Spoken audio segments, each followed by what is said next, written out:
c'est bien la somme à restituer pour tous les frais prélevés sur la taxe RAM. C'est entre autres l'essentiel de la plainte du mouvement d'élite pour la démocratie et le vrai changement contre l'État congolais, l'État de la République démocratique du Congo. Cette plainte a été déposée ce mardi 26 octobre 2021 au tribunal de grande instance de Kinshasa-Gombe par son avocat conseil. Le reportage est signé Jean-Paul Moubiaï et Peter Lonfila.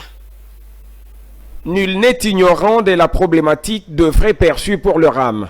Après le chèque de l'initiative politique, pour en savoir plus sur la question, le conseil d'avocats du mouvement d'élite pour la démocratie et les vrais changements a déféré l'affaire devant le tribunal de grande instance de la Gombe.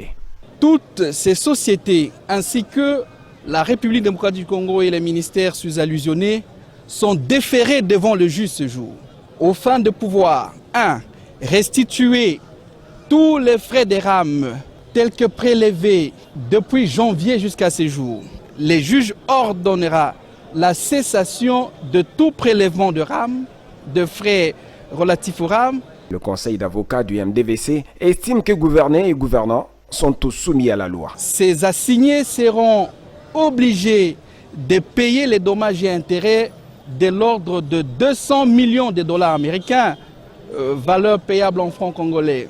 Tout fait quelconque de l'homme causant dommage à autrui oblige celui par la faute duquel cela est arrivé à le réparer. De son côté, le secrétaire général du mouvement d'élite pour la démocratie et le vrai changement invite la population à venir assister à l'audience publique prévue le 17 novembre prochain. Le peuple est en train de souffrir et c'est comme ça qu'il s'est dit, n'est-ce pas, se faire passer pour défenseur de cette population qui est en train de souffrir.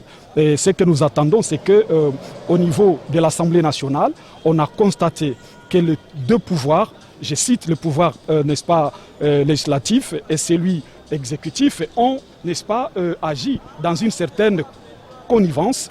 Et c'est comme ça que nous, étant des gens qui croient sincèrement à un état de droit, nous sommes venus ici pour que le pouvoir judiciaire puisse remettre, n'est-ce pas, de l'ordre dans cette question. Signalons que la plainte est non seulement contre la RDC, mais également contre les 4 sociétés de télécommunications, ainsi que l'organe de régulation des postes et télécommunications.